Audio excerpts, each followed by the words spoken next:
সারা 12টা মাসের মধ্যে থেকে এই রমজান মাসটাকে আল্লাহ তাআলা ফজিলত বানিয়েছেন, উত্তম বানাইছেন, আশরাফুল মাস বানাইছেন। তাহলে ওই রমজান মাসে আমরা বেশি বেশি করে কোরআন পড়ার চেষ্টা করবো ইনশাআল্লাহ।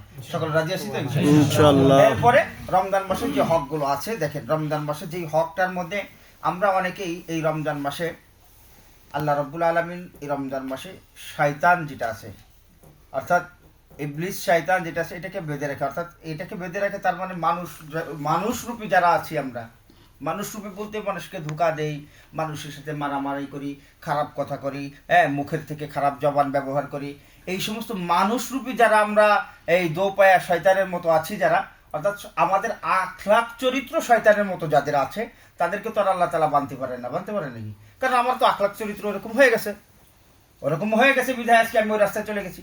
এই জন্য আমরা সকলেই জবানকে, বিশেষ করে জবানকে রমজান মাসে হেফাজত করব। জবানের এই জবানটাকে আমরা হেফাজত করব, কারণ জবান এমন একটা বিষয়, এমন একটা জিনিস যে তরবারিতে যদি কাউকে কাটা হয়, কাউকে যদি আঘাত করা হয়, তাহলে ওখানে সেলাই দিলে বা কিছুদিন মেডিসিন লাগালে ওটা কি হয়ে যায়? শুধরা হয়ে যায় বা সুন্দর হয়ে যায়, ভালো হয়ে যায়। কিন্তু জবান দিয়ে যদি কাউকে আঘাত করা হয়, জবান দিয়ে যদি কাউকে কতল করা হয়, জবান দিয়ে যদি কাউকে কি করা হয়, ক্ষত বিক্ষত করা হয়, তাহলে ওই আঘাতটা কখনো কি হয় না, মিটে না। ওখানে কি হয়, দাগটা থেকে যায়, অন্তরের ভিতরে দাগটা থেকে যায়। এই জন্য কাউকে আমরা রমজান মাসে জবান দিয়ে কষ্ট দিব না।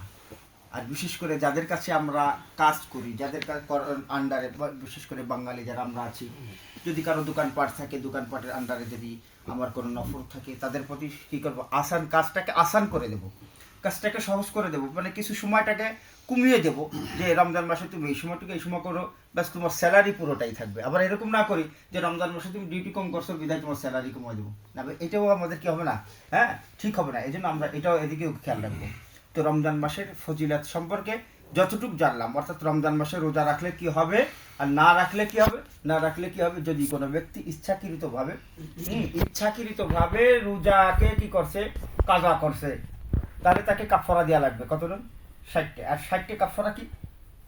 যদি সে একটা না 2 মাস রোজা রাখছে, তার মাঝে আবার যাবে 59টা হয়েছে, 59টা হয়ে যাওয়ার পরে কি করছে, এবার রোজা ভেঙে দিয়েছে, কোনো কারণবশত ভেঙেছে, আবার তার কি করা লাগবে, আবার 60টা রাখা লাগবে। এখন মুসাফির অবস্থায় অথবা কোথায় আপনি অসুস্থতার কারণে রমজান মাসে রোজা রাখতে পারেননি, অসুস্থতার কারণে আপনি রোজা রাখতে পারতেছেন না, অভিজ্ঞ ডাক্তার মন্ডলী আপনাকে বলেছে আপনি যদি রোজা রাখেন তাহলে আপনার শারীরিক সমস্যা হয়ে যাবে, এমনকি আপনি মরজে মৌত পর্যন্ত পৌঁছে যাবেন। এরকম ধরনের যেই ধরনের অসুস্থতার কারণে রোজা রাখা সম্ভব হয় না, তাহলে সেই ব্যক্তি কি করবে, যখন সুস্থ হবে, সুস্থ হয়ে যাওয়ার পরে পুনরায় ওই একটার পরিবর্তে একটা রেখে দেবে।